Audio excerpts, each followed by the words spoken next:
A very good morning to all of you. Dr. Tanki, I see Mr. Soni from Yale, Mr. Das, Mukherjee, and delegates. I'm very happy to be here, and my friend Nikhil is also sitting here. He will be talking from DuPont. He will be speaking later on operational issues. It's good that we are talking on pipeline integrity management. It is said that pipeline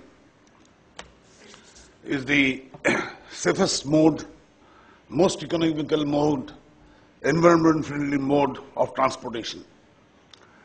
And it's true. And for a country like India, where roads are constrained, where railway tracks are constrained, pipeline is the future of the country.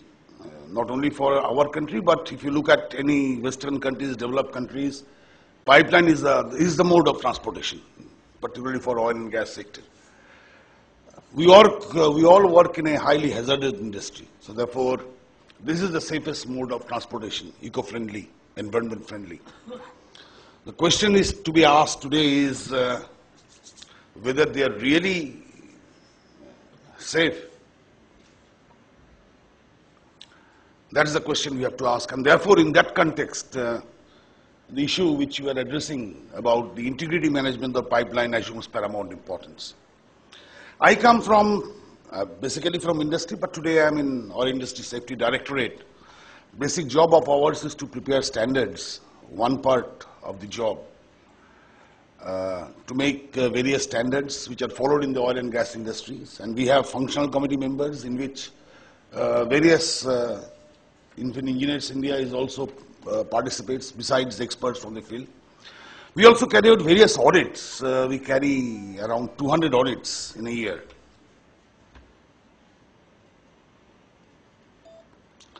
So we also undertake various sort of accident investigation analysis which takes place in the country, and share information, try to share the recommendations, learnings from each of the incidents which are taking place. In pipeline, we conduct about 5,000 kilometers of audit every year. 5,000 kilometers of cross-country pipeline audit every year. And we plan to jack it up to around 7,000 kilometers of pipeline. We'll talk about what's our observation on the audit of the pipeline installations and where do we need to improve. Issue which is very, very important today is that we must improve the reliability. Until and unless we focus our attention on reliability, this safe mode of transportation may not remain safe mode of transportation. I agree with Mr. Soni when he said that, particularly in Indian context, about 30% of the pipelines are 25 years old. Now, 25 years is nothing. There are pipelines which are running for 50 years. In Western countries, pipelines run for 60 years. Why it should not? It can run for 60 years. The issue is, it can run for 60 years provided we maintain the pipeline well, provided we operate the pipeline well, provided the persons who operate the pipeline know how to operate the pipeline. So if we are not equipped with all these things, we will not be able to. We all say 25 years, design life has come 25 years. Replacing pipeline for a country like India, where capital is a constraint, is a huge proposition. You can't replace the pipelines. So therefore the question is, which is very, very important, is integrity management of the pipeline, reliability of the pipeline. And when you talk about the reliability, 4 factors are very, very important. One, as Mr. Soni himself has mentioned, and he is the Engineers India Limited, is proud of the country. Design is utmost important. We have to look at the design at the very nascent stage itself. Design of anything which we are bringing, any installations which are coming up. The most important part is the design. Are we incorporating everything in the design? Additional layers of protection, are we incorporating in the design? Are we following the codes which are there so that the pipeline which is coming is robust. That's very, very important. Number two part, which DuPont will elaborate much more. In pipelines also, there are many emergencies which come. Now, how do you tackle those emergencies? Are we equipped to tackle those emergencies? So therefore, the ground reality is we must have operational integrity, operational reliability. Until and unless operational reliability or operational integrity is improved, we cannot say that we will operate pipeline in a very, very excellent manner. Other important thing is, which is mostly ignored in our country, is the maintenance reliability. That's very, very important. Nobody pays attention to maintenance. It's very easy to buy assets. You can purchase assets if you have equipment. And by the way, oil companies have a lot of money. So therefore, you can purchase the assets, you can purchase the capital. But it is very difficult to maintain the assets. Maintaining assets requires a lot of hard work. And nobody gives that hard work to maintain the assets. So the important thing is, do we really maintain the assets? That's the issue. Or do we believe in breakdown maintenance? And if we believe in breakdown maintenance, then every second day there will be accident. Every second day there will be integrity failure. So where is our preventive and predictive maintenance? We all talk about maintenance and inspection schedule. Each company has maintenance and inspection schedule. All of the companies. Do you adhere to these maintenance and inspection schedules? The maintenance guy, the inspection guy who break their head, the multidisciplinary group sit together and make a maintenance inspection plan. We don't adhere to those maintenance and inspection plans. Now these are some of the warning signals which are there in the organization. That we are not maintaining, we are denying a chance of inspection to our pipeline, to our equipment, to our physical assets. Why only pipeline? Or various other assets. We are denying them a chance of inspection. Now, if you deny them a chance of inspection, how do you know what is the health or what is the integrity of those pipelines? When you look at the pipelines, there is various issues of corrosion in the pipeline. And many issues, the corrosion issues, what are we doing to take care of those corrosion? Are we doing pigging properly? Are we putting the right quality of pigs in the pipeline? These are some of the basic issues. The operation people must know what type of pig to use. We are putting foaming pig in the line. Is foaming pig the answer? We are not analyzing the pig residue. We are not following the schedule of the pigging. So if you are not doing all such things, then the pipeline will definitely suffer. We all do a lot of intelligence pigging survey. And OISD standard says once in 10 years we have to do IPS. A lot of money is spent on IPS. And when the IPS report comes, we don't even look at the IPS report. And that's where we are now. We are not looking at the IPS reports. In fact, we are not looking at any reports. Consultants give us report, EIL gives us report. We ask many consultants to prepare QRA. Even we have asked DuPont, do a behavioral analysis study in our company. All those big documents will come and nobody reads those documents. These are kept aside. So if we are not reading at the documents, IPS study says that 40% there is loss in the line. Have to be replaced. No action taken. Obviously there will be failures. And therefore, the number of failures are going on, increasing. We had a huge number of incidents. Last January, we have 4 incidents in pipeline, not only in our country, and there are n number of incidents which are taking place outside India, outside the geographical barriers of our country. Even in the developed countries, by the way, there are many more accidents in developed countries. US perhaps, many more incidents take place, and BP, as you all know, record of BP. In 1 year, there are 740 accidents. That apart. That does not give us any solace. In any way, nobody looks at regulators with comfortable eyes. Neither that regulators are the panacea for all the problems. Mr. Das was mentioning about the regulators. Regulators are not panacea for all the problems. The onus lies on the operators. Do we properly maintain our assets? Do we properly operate? And number 3 is do we properly train and educate our people who are supposed to operate? What actions are we taking? So, IPS report comes, we don't look at the IPS reports, we don't do pigging properly.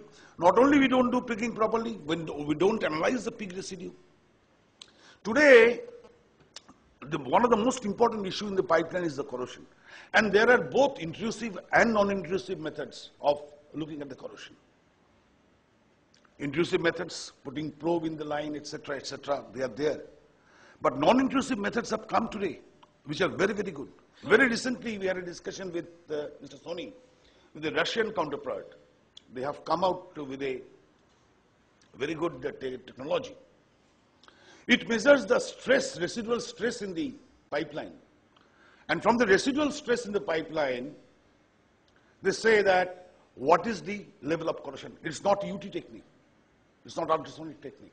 So now they are calculating the residual stress, and even the pipelines which are up to 30D inside below the ground level, with that equipment, they will be able to measure the residual stress analysis on the pipeline. Up to 30D below. So if it is a 12-inch pipeline, so 360-inch below the ground, they will be able to measure the residual stress of the pipeline. This is Russian technology which has let us come. They have shared with us about 15, 20 days back at YSD. So, some of these techniques are available. Through these techniques, we can find out what is the level of corrosion taking place in the pipeline and then take action to overcome those. Now, all corrosions, we have to also know about the pitting corrosions. We have to also know during the design part, it's very, very important, which many people do not look at it, is the soil resistivity. If the soil, what is the soil resistivity? So therefore, external corrosion in the pipeline. Today we have moved from this coal tar bituminous corrosion to 3DP pipe, 3DP coatings, much higher coatings. And I'm sure there are persons here from paint industry who will talk about the surface preparation in paint, which is very, very important for maintaining the healthiness of the pipeline. So these are some of the issues which are in the pipelines.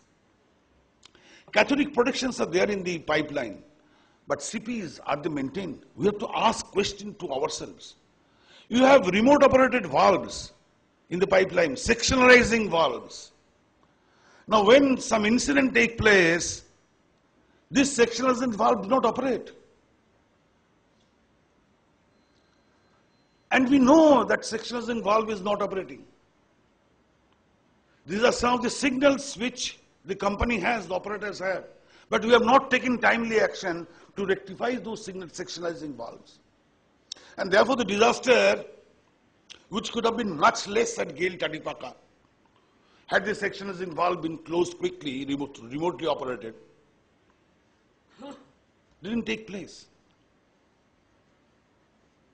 So therefore, the need is we need to maintain our assets properly. If you don't maintain our assets properly, we'll invite unsafe situation, and then let's not talk about the integrity. The asset which is there, we have to properly maintain. Systems and procedures are there in every organization, very strong systems and procedures. We are flouting the systems and procedures. Now, if you continue to flout the systems and procedures, we cannot achieve excellence in any operations. So therefore, very important thing is, look at your standard operating procedures. Are we following the standard operating procedures, or are we violating the standard operating procedures? We have data of the oil industry, and not only of the pipelines, we have data of the entire oil industry. And about 70% of the unsafe situations are happening because of flouting the standard operating procedures and flouting the work permit system. Now, if you go on disregard the standard operating procedure, you will definitely have problems. Why do you do so? Now, today we have to ask the question why, and that DuPont can do. That behavioral part we have to ask the question that despite having knowledge, I'm not saying that knowledge is not there. Only thing is knowledge is not being passed on to the younger generation. That's our problem. We are not coaching and mentoring our people. That's an issue. Nobody wants to coach or to mentor the youngsters who are joining the organization. Knowledge is going away with this knowledgeable person. That we need to do. We need to strengthen the training and education part. But other part of the thing is, the same types of mistakes are being continued. When you look at the incidents, the same types of mistakes are being continued. Yeah. Now, the same types of mistakes are being continued, we must ask question as to why. Did that person didn't know that if we do this, we are inviting a problem. So therefore, some sort of behavioral initiative is also required to be taken. Because managing integrity is technical part, its design part, its operation part, its maintenance part, but after all, it is the people who manage the process, who run the operation. So we need to look at why this is repeatedly being violated. It is said that we learn from mistakes. Every human being makes mistakes. But we cannot commit the same mistake twice. Now, if we are committing the same mistake twice, it's a gross violation. So why do you are committing the same mistake twice? We have to ask the question. Anyway, these are some of the issues, and the program structure is well laid out. And I'm sure at the end of the day, we must pick up a few things and try to implement in our organization. My issue is that, which I wanted to share lastly, is that perhaps we are not learning, because in most of the cases what we are finding, we are committing the similar mistakes. We are not learning from the incidents, from any of the incidents. Each of the organizations lay a lot of focus on learn, and learn, but at the end of the day, we go on committing the same mistakes. So therefore, we need to today examine ourselves, introspect ourselves, what has gone wrong in the organization. That despite giving so much focus on learning, every organization, anything takes place, recommendation, share the recommendation. In spite of doing all these things, why the same sort of operational mistakes are taking place? Why we are callous to our maintenance issues? So that why has to be asked. So therefore, the human resource, the asset, the human assets, somebody has to take and look at those human assets. What are we doing to them? Are we properly training them? Are we properly educating them? Is there a culture in the organization? And that culture in the organization has come from the leadership. So that leadership culture has to be brought into the organization. That support has to be brought into the organization. It's not only by speaking. It has to be demonstrated by the leaders. And if the leaders demonstrate, if they say that in this organization, such type of issues will not be tolerated, and if that message goes irrespective of whosoever does it, a culture is built up. A culture has to be built up. We are keeping everything under the carpets. Keeping everything under the carpets is not going to solve the problem. We need to bring it up and address those issues, and then only we can achieve excellence. Thank you for inviting me, for talking this. I am sure that this program will be beneficial, and many of the issues will be addressed, which will help us to improve the integrity management. I don't want to give any negative message. India is good. A lot of work has been done. Only thing I am saying is, re-emphasizing is, we can do even better. And therefore I said all these things. Thank you.